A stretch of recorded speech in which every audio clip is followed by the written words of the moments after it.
You gave her your heart. She gave you wounds you still carry in silence. We all know that silence, the kind that comes after betrayal, the kind that creeps in after trusting someone who never had the intention of cherishing your spirit. You stood by her side, thinking love meant sacrifice. But in return, you were drained. Your strength tested. She manipulates with emotions, not truth. She doesn't need facts. She doesn't need logic. She only needs your heart, because once she has that, she knows how to bend your reality. There is a kind of woman who doesn't seek truth, but control. She doesn't ask for understanding, she demands submission. And she doesn't win arguments with wisdom, she wins by breaking you down emotionally. Her weapon is not honesty, it's instability. And once you're in her web, everything starts to feel like your fault, even when it's not. You might start out thinking she's just emotional. You tell yourself she's sensitive, passionate, just a little misunderstood. But over time, you begin to notice something far more dangerous. Every time you bring up a concern, she cries, deflects, or turns it into a scene. You bring the truth, she brings tears. You bring logic, she brings chaos. You try to resolve things like an adult. She makes you feel like a monster just for asking questions. This is emotional manipulation in its most toxic form. And if you're not careful, you'll start to think you're the one who's broken. Let me tell you a story. There was a man, strong, disciplined, built from years of hardship. He wasn't perfect, but he was honest, loyal, focused. The kind of man who wakes up early, keeps his promises, and guards his integrity like treasure. And then he met her. She was captivating, mysterious, beautiful in a way that made him forget the world. She seemed vulnerable, sweet, in need of protection. He thought he found a woman worth building with. He gave her everything of his time, his energy, his full attention. But soon, things started to change. He noticed how every time he mentioned something that bothered him, or how she spoke to other men, how she spent money recklessly, how she lied about small things, as she wouldn't apologize. She wouldn't even acknowledge the issue. Instead, she would cry. She would scream. She would accuse him of not trusting her, of being too controlling, of trying to ruin a good thing. And every time, he would back down, not because he was weak, but because he didn't want to see her in pain. He thought he was doing the noble thing. He thought he was being the better man. But what he didn't realize was that she was using his empathy as a leash. She knew exactly what she was doing. She knew that if she made him feel guilty, he would bend. If she made herself the victim, he would silence his concerns. If she cried hard enough, he would forget the truth. And slowly, piece by piece, he lost himself. His voice got quieter. His confidence faded. His discipline slipped. The man who once stood tall now walked carefully around her emotions, afraid to trigger another storm. He went from being a lion to a prisoner in his own relationship, not because she was stronger, but because she used his compassion as a chain. This is how emotional manipulation works. A bad woman doesn't have to control your actions directly, as she controls your feelings. She rewrites reality with emotional outbursts, so you start doubting your instincts. She's not fighting for love, she's fighting for dominance. And if you're not trained in self-awareness, you won't see it until you're already deep in the spiral. Stoic discipline teaches us this: emotions are not to be feared, but they must be mastered. They are messengers, not rulers. But the manipulative woman inverts this wisdom. She uses your emotions to rule over you. She rewards submission and punishes honesty. You speak your truth, she punishes you with distance. You set a boundary, she responds with tears. You ask a fair question, she makes you feel abusive for asking it. Suddenly, you find yourself apologizing for things you didn't do. You walk on eggshells, monitoring every word. You start lying to hear and not to deceive, but to avoid the emotional explosion. And when that happens, the man inside you starts to die. Because the first casualty of manipulation is clarity. You stop trusting your own judgment. You stop trusting your gut. And once you no longer believe yourself,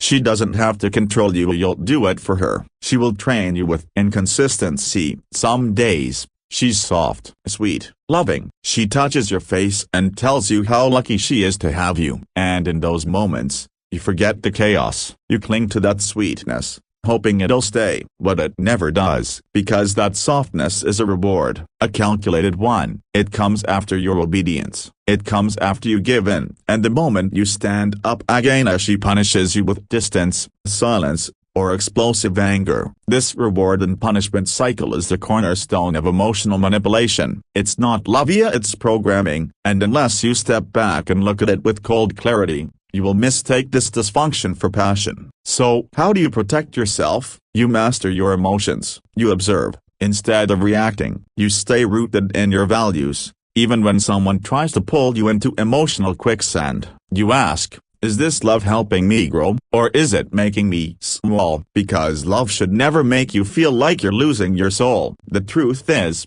a bad woman can only manipulate the man who abandons himself. And I don't say that to blame the victim, I say that to wake up the warrior within. You don't defeat manipulation by fighting her chaos. You defeat it by becoming so anchored in your truth that no storm can move you. You don't need to yell. You don't need to argue. You simply need to stand firm and leave when necessary. When you refuse to be controlled by guilt, fear, or false emotions, her power fades. When you set clear boundaries and enforce them, no matter her reaction, she either adopts or she leaves. And either way, you win. The Stoics taught that we must not be swayed by the emotions of others, not because we lack empathy but because we know that the highest form of love is built on reason, not chaos. The man who holds fast to his reason is unbreakable. So if you're with someone who constantly uses emotions to avoid accountability, to escape truth, or to keep you beneath your potential, know this.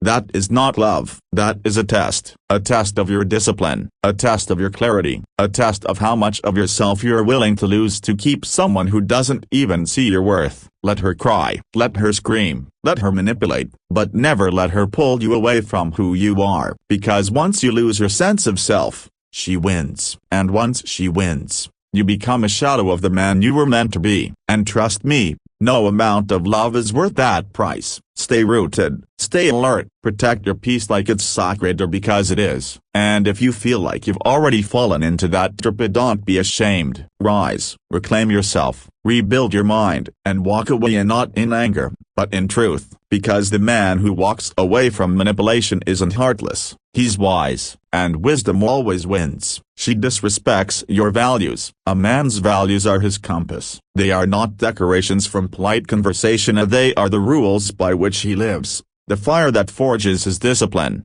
the quiet truths that guide him when no one's watching. Your values define you more than your words, your clothes, or your title. They are sacred, and any woman who mocks, dismisses, or tries to ban them does not love you, as she seeks to control you. The problem with bad women isn't always obvious at first. They may seem supportive, charming, and even intrigued by your principles. They'll tell you they admire your drive, your structure, your focus, but time reveals the truth. What they admire, they eventually try to dismantle. It begins slowly. She might laugh when you wake up early to train. She'll call your routines boring, your silence cold, your discipline obsessive. When you tell her you avoid distractions to stay focused, she accuses you of being too serious. When you try to live with purpose, she pulls you into impulsiveness. She doesn't want the man on a mission. She wants a man she can manage. You'll notice how she reacts when you say a number, not just to hear but to anything that threatens your values. A good woman respects your boundaries. A bad woman takes your refusal as a challenge. She'll push, she'll tempt, she'll guilt you, not because she needs you to change you but because she needs to know she has power over what you said was untouchable. If you value honesty, she'll test you with lies. If you value loyalty, she'll flirt with others as a joke. If you value peace, she'll bring chaos and claim it's just passion. And if you ever speak up, she'll say you're too rigid, too controlling, too uptight. What she's really saying is, your values are an inconvenience to my selfishness. And if you let it slide, even on Sia, if you give her the benefit of the doubt, if you stay silent to keep the peace, she will take more. Because the bad woman doesn't want to build with your values, she wants to bend them. And once she knows she can bend her principles, She knows she can bend you. You'll begin to feel the pressure to compromise, not for love, but to avoid conflict. You'll give up your time for her chaos. You'll skip your routine to entertain her emotions. You'll silence your voice because hers is louder. And before you know it, the man who once stood tall in his truth is now kneeling for her approval. This is how you lose yourself. And here's the danger. It doesn't always feel like betrayal. Sometimes it feels like sacrifice, like love, like making it work. That's the trap. She makes you believe that compromise is proof of commitment. But there's a difference between compromise and surrender. You compromise on preferences. You never compromise on principles. You might tell yourself, it's just a small thing, or she'll come around eventually. But what starts as a small crack becomes a fault line. The moment you let someone convince you that your values are negotiable, you open the door to your own destruction. Because a man without values is like a house without foundation. He will collapse under pressure. Let me tell you a story. There was a man who built his life around discipline. Every morning, he trained his body and mind. He didn't drink, didn't party, didn't waste time. He believed in loyalty, peace, and staying grounded in his purpose. His life was calm, strong, and focused. Then he met a woman. She was bold, wild, exciting. She had fire but no direction. At first, he thought they would balance each other. She'd bring spontaneity, he'd bring structure. But he didn't realize that she wasn't looking to grow. She was looking to consume. At first, she admired him. She loved his calm energy, his quiet strength. But soon, she began testing it. She'd beg him to stay up late when he had early training. She'd start arguments before big meetings. She'd mock his healthy lifestyle, tempt him into things he swore off. And every time he resisted, she played the victim. You're too serious. Why can't you just relax? You're making me feel like I'm not enough. Out of guilt, he gave in. Once, then twice, then over and over. He started skipping the gym, drinking when he didn't want to. He stopped reading, stopped meditating. His mornings became chaotic. His nights became restless. He told himself he was being loving, but the truth? He was abandoning himself, and she saw it. She didn't respect him more. She respected him less, because deep down, even she knew, a man who bans his values for a woman is not stronger. He's broken. Eventually, his life fell apart. He lost his fire. His work suffered. His friendships faded. And she, after draining everything from him, left. Not because he wasn't good enough, but because he no longer stood for anything. This is the lesson. A bad woman doesn't destroy you with one act. She erodes you over time. She chips away at your standards until nothing's left but confusion. And the longer you stay, the more you forget what kind of man you were before she came. That's why your values must be untouchable. When you say, I don't lie, that must mean never, even when it's hard. When you say, I don't waste time on drama, that must apply to every area including her. When you say, I value peace, growth, and self-mastery, then you must be ready to walk away from anything that threatens them. And I know it's not easy, especially when you love her, especially when the memories are good. But love without respect is just emotional slavery. The Stoic does not ask, how do I make her happy? He asks, is this in line with my principles? Because true love does not demand the death of your discipline. It supports it. If a woman disrespects what makes you strong, what gives you peace, what keeps you on the path, then she is not your partner, she is your test. And most men fail that test not because they're weak but because they forget who they are. They confuse tolerance with love. They confuse comfort with growth. And by the time they realize it, they've already been shaped into something they swore they'd never become. The world already tries to tear you away from your purpose. You cannot afford to let your closest relationship be another weapon in that war. So what do? You hold your values higher than her validation. You remain unshakable in the face of her disrespect. You do not yell, argue, or beg. You simply say, this is who I am. This is what I stand for. And if you can't honor that, I'll walk. Not out of anger, not out of ego, but out of love for yourself. Because no woman is worth betraying your soul. And any woman who truly loves you will never ask you to. She will protect your values like her own. She will honor your structure, your path, your peace. She will stand beside your mission, not against it. That's the kind of woman you build with. But the ones who disrespect your values, you do not fix them. You do not chase them. You do not explain yourself endlessly. hoping they'll finally understand. You leave. Because sometimes, the most stoic, most powerful move a man can make is to walk away from what makes him weaker. And that kind of strength, it doesn't just protect your heart up, it preserves your legacy. She creates chaos,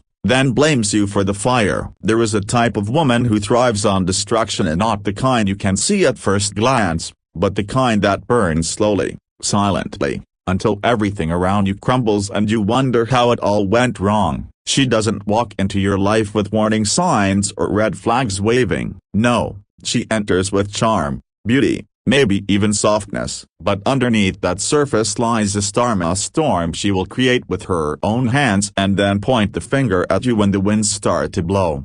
She is not simply dramatic. She is not just emotional. She is an architect of confusion, a master of reversal. She will ignite a flame, fan it into a wildfire, and then tell the world you were the one holding the match. It always starts small, subtle, a disrespectful comment dressed as a joke, an outburst over something insignificant, a sudden shift in mood that leaves you walking on eggshells. And when you ask what's wrong, she says, nothing. When you ask why she's angry, she says, you should know. When you try to fix the situation, she tells you it's already too late, and somehow, it's always your fault. This is the beginning of her chaos, the emotional game of smoke and mirrors, where every conflict has no clear origin, every disagreement becomes a storm, and every attempt at resolution becomes another opportunity for her to play the victim.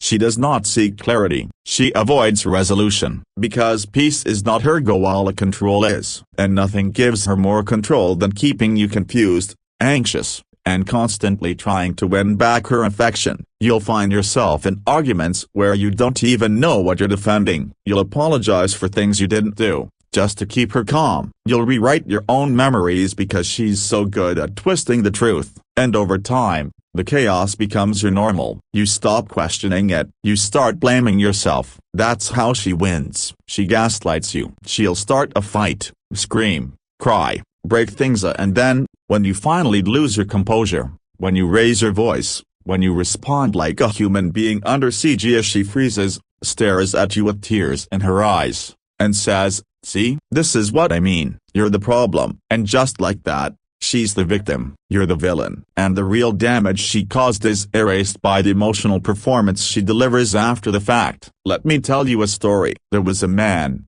quiet and calm by nature. He lived by principle, stayed away from drama, and kept his life ordered. He believed in leading with reason, not impulse. When he entered a relationship with her, he thought her intensity was just passion. He thought her tears meant she cared deeply. He mistook her emotional chaos for love. At first, the relationship was intoxicating. She was affectionate, needy in a way that made him feel wanted. But soon, the patterns emerged. If he didn't text back fast enough, she'd accuse him of ignoring her. If he spent time with friends, she'd say he didn't prioritize her. If he had a rough day and stayed quiet, she'd claim he was hiding something. Everything became an issue. But when he tried to talk it through, she'd explode. And when he walked away to de-escalate, she'd say he was abandoning her. When he raised his voice out of frustration, she'd cry and say he was emotionally abusive. When he tried to defend himself, she'd twist his words and use them against him. He spent nights lying awake, wondering how the peace he once had became this constant war. He stopped trusting his instincts. He felt guilty for being upset. He apologized, over and over, for fires he didn't start, until one day, a friend looked him in the eye and said, you know you didn't cause any of this, right? It hit him like a punch to the chest, because deep down, he had known that, but he was too lost in the fog of manipulation to believe it. That's the thing about chaotic women. They don't just destroy your peace, they destroy your confidence in your own perception. They make you question what you know is true. And once that happens, they own you. Because if you don't trust your mind, she can fill it with anything she wants. She creates division between you and your friends, your family, even yourself. She isolates you emotionally, so that your only source of comfort is the same place your pain comes from. And just when you think you can't take any more, she softens. She tells you she loves you. She apologizes just enough to keep you hoping she'll change. She gives you a few days of peace, of laughter, of intimacy. Then she pulls the pin again. It's a cycle: chaos, guilt, apology, repeat. Each time, it gets harder to leave, because now you're invested. Now you're blaming yourself. Now you believe that maybe, just maybe, if you love her hard enough, she'll finally stop hurting you. But she won't, because she doesn't want peace. She wants power. And here's the hardest truth: if you stay in that fire long enough, you'll start to become someone you don't even recognize. You'll snap. You'll say things in anger. You'll become reactive, guarded, bitter. And then she'll point to those moments and say, "See, look what you've become." But what she won't tell you is that she turned you into that man. With every game, every lie, every storm, she reshaped you. And the tragedy is that when the relationship finally ends, people only see the damaged version of you. They don't see the 1,000 little cuts that bled your spirit dry. They don't see the mental warfare. They just see the shell. That's why chaos is so dangerous, because it leaves no fingerprints. You cannot argue with someone who doesn't want peace. You cannot explain yourself to someone who rewrites the truth. And you cannot heal in a place where the fire never stops. So, how do you survive it? You stop playing her game. You stop explaining yourself. You stop reacting. You stop giving her your energy. You start observing. You start paying attention, and not to her words, but to the patterns. Not to her apologies, but to her actions. You detach. And most importantly, you remind yourself of the man you were before she came. The calm, the clarity, the direction. That man is not gone. He's just buried beneath the wreckage. It's time to rebuild him. A woman who creates chaos and blames you for it is not your responsibility. She is your wake-up call, a test, a mirror. And the longer you stay, the more damage she will do, not just to your heart, but to your soul. The Stoics taught that external events cannot harm a man of virtue. But when chaos enters your life through someone you love, it's harder to remain unmoved. That's why discipline isn't just about what you do, it's about what you allow. Don't allow a woman's storms to become your climate. Don't let her moods dictate your mental state. Don't let her fire burn down your house just so she can feel warm. A strong man doesn't fight fire with fire. He walks out of the burning building and rebuilds on higher ground. Because at the end of the day, you are not her chaos. You are not her mistakes. You are not the villain in her story. You are the man who finally saw the fire for what it was and chose to walk away before it consumed everything.